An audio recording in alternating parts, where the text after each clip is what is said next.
Hello everyone. आज हम एक और स्किन डिजीज़ के बारे में बात करेंगे, वो है लाइकेन प्लैनस। लाइकेन प्लैनस एक ऑटो इम्यून स्किन डिजीज़ है जिसमें हमारी अपनी बॉडी ही हमारी बॉडी के सेल्स को अटैक करती है। Lichen planus what happens, the macrophages that are the part of immunity, they attack this color producing cells of our body. Because of that, the macrophages get stuck into the skin in the form of lesions. इसका cause clear नहीं है ये क्यों होता है, but देखा गया है कि कुछ मेडिकेशंस के बाद इसके होने के चांसेस ज़्यादा रहते हैं। जिनको हेपेटाइटिस सी है उन पेशेंट्स ज़्यादा रिस्क पे रहते हैं लाइकेन प्लैनस के। और इसके सबसे पहले हम डिस्कस करेंगे साइट्स। द कॉमन साइट्स क्या हैं लाइकेन प्लैनस के? ये स्कैल्प पे हो सकती है, जहाँ पे होएगी वहाँ से बाल सारे उड़ जाते हैं, ईचिंग होती है। ये फेस पे हो सकती है जिसको कहते हैं लाइकेन प्लैनस पिगमेंटोसा, पूरा फेस ब्लैक ग्रेइश कलर का हो जाता है। माउथ में हो सकती है, ओरल लाइकेन प्लैनस कहते हैं उसको, उसमें वाइट पैप्यूज हो जाते हैं, रेटिकुलेटेड वो बन जाते हैं, लाइंस बन जाती हैं जिसकी वजह से बर्निंग सेंसेशन होती है, पेशेंट खा नहीं पाता है। और कुछ पेशेंट्स को सिम्टम्स नहीं भी आते हैं, कुछ पेशेंट्स को बहुत ज़्यादा सिम्टम्स आते हैं like burning sensation and all.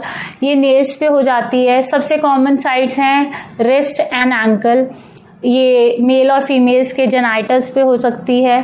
फिर इसके बात करेंगे हम क्लिनिकल फीचर्स की। क्लिनिकल फीचर्स में ये छोटे पैप्यूल्स हो जाते हैं या प्लैग हो जाती है, पॉलीगोनल शेप के होते हैं, पर्पल कलर के होते हैं और बहुत ज़्यादा ईचिंग होती है, वेल डिमार्केटेड होते हैं। और एक और चीज़ देखी गई है कि अगर पेशेंट को एक रिस्ट पे लीजन्स हैं तो उसको डेफिनेटली दूसरे रिस्ट पे भी होएंगे, अगर एक एंकल पे हैं तो दूसरे एंकल पे भी होएंगे उसको। तो इससे हम बहुत क्लैरिटी से डायग्नोसिस बना पाते हैं। और एक और चीज़ देखी गई है कि अगर एक पेशेंट नॉन इफेक्टेड सरफेस को स्क्रैच करता है जहाँ पे लीजन्स नहीं हैं तो कुछ टाइम बाद वहाँ पे भी लीजन्स बन जाते हैं। फिर हम बात करेंगे इसके डायग्नोसिस के बारे में। क्लिनिकल डायग्नोसिस होता है, देख के पता चल जाता है कि ये लाइकेन प्लैनस है। फिर भी अगर कुछ केसेस में हमें श्योरिटी नहीं होती है तो हम स्किन बायोप्सी के लिए सैंपल भेज देते हैं। ट्रीटमेंट में देखा गया कि 1 से 2 साल में ये खुद रिजॉल्व हो जाती है।